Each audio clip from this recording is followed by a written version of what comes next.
వేదిక మీద ఉన్నటువంటి ఇద్దరు అధ్యక్షులు కూడా వేదిక మీద ఉన్నటువంటి అందరికీ పేరు పేరున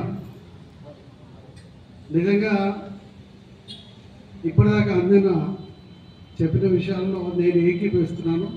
ముఖ్యంగా మహిళా సోదరిమణులు మా చెల్లెమ్మ వారు వాళ్ళ భార్యాభర్తలు ఇద్దరు ప్రతి కార్యక్రమంలో గట్కేసర్ కార్యక్రమంలో పాల్గొనడం అది వారికి ఎలా వచ్చిందంటే ఒక సంఘ సంస్కర్త ఆ కుటుంబం నుంచి వచ్చినటువంటి భార్యాభర్తలు ఇద్దరు కూడా గట్కేసర్ మండలంలో ఏ కార్యక్రమమైనా ఇది మాది అనేటువంటి భావనతోటి వాళ్ళు పనిచేస్తారు. ఇక్కడ చెల్లెమ్మ కూర్చున్నది ఎన్ఎఫ్సి దగ్గర. ఒక్కరికంటే ఒకరు గొప్పవాళ్ళు. ఇప్పుడు నేను ఇద్దరు అధ్యక్షులు కూడా వారి వారి బాధ్యతలను సక్రమంగా నిర్వహించారు అనేటువంటి అభిప్రాయాన్ని నేను వ్యక్తం చేస్తాను.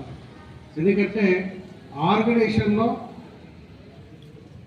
ఇప్పుడు కొత్త అధ్యక్షుడైనటువంటి వాళ్ళందరూ నేను విక్రమ్ రెడ్డి గారికి ప్రత్యేకంగా ఏం ధన్యవాదాలు తెలియజేయాలనుకున్నట్టే ఆయన ఏబీపీ కార్యకర్తగా ఒక రాష్ట్ర నాయకుడిగా ఒక జిల్లాకు ఒక ఉత్తమమైనటువంటి ఈ జిల్లాను ఆర్గనైజేషన్ పరంగా మనం తయారు చేసుకోవాలనేటువంటి తపన, అందులో ఒడిదొడుకులు చాలా వచ్చిండవచ్చు, అయినా వాటిని ఎదుర్కొని జిల్లాలో ఒక మంచి పేరు తెచ్చుకున్నటువంటి విక్రమ్ రెడ్డికి నేను ప్రత్యేకంగా అభినందిస్తా ఉన్నాను.